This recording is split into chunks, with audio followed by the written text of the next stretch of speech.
Doctor, நீங்க எப்படி பார்க்குறீங்க? எடப்பாடியுடைய அடுத்த கட்ட நகர்வு எப்படி இருக்கும்? அவங்க வந்து பாஜகவோட சேரணுங்கிற இடத்துல இருந்து பேசுகிறார்கள். எடப்பாடி அண்ணனுடைய பொலிட்டிக்கல் அக்யூமெண்ட் எல்லாவுடைய பொலிட்டிக்கல் சினாரியோ தமிழ்நாடை பற்றி நல்லா தெரிஞ்சுக்கார். அவர் தெளிவாக முடிவு தெளிவாக கிளியராக கிறிஸ்டல் கிளியராக இருக்கார். யார் அவர் குழம்பவே இல்லை. குழப்புறவங்க தான் குழம்பிக்கிட்டு இருக்காங்களே தவிர அவர் குழப்பவே இல்லை. ஒன்று. ரெண்டாவது, இந்தியாவில் வந்து 40-50 வருஷமாக நான் வந்து மாநில கட்சிகளை, மத்தியில் உள்ள கட்சிகள் அதனுடைய சுயநலத்திற்காக எப்படி வேணாலும் செய்யும். இது எல்லாருக்கும் தெரிஞ்சது, அரசியல் தெரிஞ்சவங்களுக்கு எல்லாருக்குமே தெரியும். ஆகையினால் என்னுடைய பார்வையில் அதிமுகவும் பாஜகவுக்கும் கூட்டணி வைத்தால் அது திமுகவுக்கு தான் லாபம். இதை எடப்பாடி அண்ணனுக்கு நல்லாவே தெரியும். அது என்ன எதுக்கு சொல்கிறேன் அப்படின்னா, அதுக்கு இன்னொரு அட்ஜெக்டிவ் சொல்கிறேன். அதிமுகவினுடைய தனித்தன்மையை கொஞ்ச காலம் விட்டு கொடுத்ததுனால்தான் மைனாரிட்டியுடைய ஓட்டு அத்தனையும் அதிமுகவுடைய மைனாரிட்டி ஓட்டு திமுகவுக்கு சென்றது.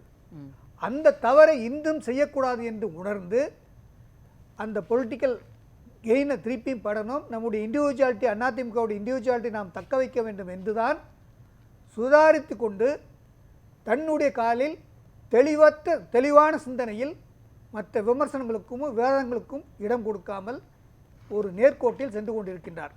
இல்லை என்றால் இந்த திருப்பியும் ஒரு அதிமுக என்ற ஒரு தனித்தன்மையை, அந்த இன்க்ளூசிவ் பாலிடிக்ஸ், எல்லா மதத்தினரையும், எல்லா சாதியினரையும், எல்லா இனத்தவரையும், எல்லா பலதரப்பு மக்களுக்குமான பொதுவான ஒரு கட்சி அதிமுக என்ற கட்சியை மீண்டும் மீட்டெடுக்க வேண்டும் என்ற அது பாஜக அடிப்படையிலிருந்து நீங்க இப்படியான விஷயங்களை சொல்லலாம்.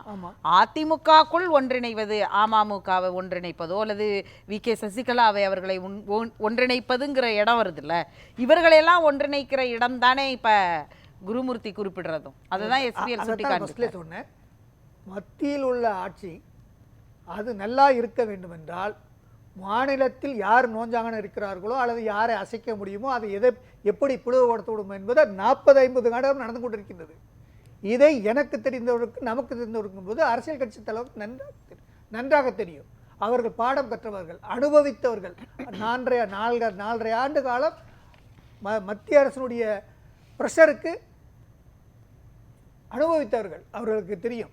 ஆகவே மாநில அரசுகள் தன்னுடைய சொந்த காலில் தன்னுடைய மக்களை காப்பதற்கு தன்னுடைய கொள்கையிலிருந்து நழுவக்கூடாது என்று புரிந்து அறிந்து அந்த திரும்பி அந்த ஒரு நேர்கோட்டில் சென்று கொண்டிருக்கின்ற காரணத்தினால் சட்டமன்ற தேர்தலில் இந்த நான் சொல்கின்ற இத்தகைய திட்டங்களை, இத்தகைய யுத்திகளை கையாண்டால்தான் சட்டமன்ற தேர்தல் 26 அதிமுகவில் இன்றைய என்ன நிலை இருக்கோ அதே மாதிரி இபிஎஸ் தலைமையில் அதிமுக தனித்து போட்டி அல்லது அவங்க கட்டமைக்கிற கூட்டணி. இன்னும் சொல்றேன், குருமூர்த்தி அவர்கள் சொல்வதை போல அதிமுக வந்து பிஜேபியோட கூட்டணி வைத்தால் உள்ளதும் போயிடும்.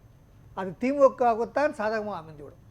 ஆகவே அதிமுக மீண்டும் ஆட்சிக்கு வர வேண்டும் என்றால் எடப்பாடி அண்ணன், பழனிசாமி அண்ணனுடைய அந்த பார்வை தான் சரியான பார்வை. ஒரு ரீஜனல் பார்ட்டி தலைக்க வேண்டும், ஒரு மாநில கட்சிகள் தலைக்க வேண்டும், அது ஆட்சிக்கு வர வேண்டும், அந்த கட்சியை நம்பி இருக்கின்ற மக்களுக்கு நன்மை செய்ய வேண்டும் என்றால். ஆனால் அதிமுக நான் இதன் சொல்லலை, இருக்கிறதுல பெற்று அதிமுக கட்சி என்பதை மக்கள் உணர்கிறார்கள். அந்த நம்பிக்கையை கட்டி காக்க வேண்டியது அதிமுகவுடைய கடமை. ஏன்னா அதிமுக ஆரம்பித்ததே அதன் அடிப்படையில் தான். ஆகவே இனி ஒரு தவறை செய்யக்கூடாது என்று தெளிவாக இருக்கிறார். அதில் மாற்றம் இல்லை. அதிமுக தனித்து போட்டியிடும். ஆனால் பிஜேபியோடு கூட்டணி வைக்காது. வைத்தால் நான் இன்னும் சொல்கிறேன், எழுதி வைத்துக் கொள்ளுங்கள், ஒரு கால் வைத்தால் அது திமுக சாதகமாக அமைந்துவிடும். அந்த 12% 15% ஓட்டு என் மாசா திமுக போயிடும். ஸோ திமுகவை ஜெயிக்க வைக்க வேண்டும் என்று என்னுடைய பார்வையில் உள்ளார ஒரு வேலை நடந்து கொண்டிருக்கின்றான் எனக்கு. ஏனென்றால் மத்தியில் அவர்களுக்கு ஒரு நிலையை ஒரு சப்போர்ட் வேணும். இதெல்லாம் அரசியல் இல்லை என்று சொல்ல முடியாது. எதுவும் நடக்கலாம், எப்படியும் நடக்கலாம், எந்த ரூபத்திலையும் நடக்கலாம்.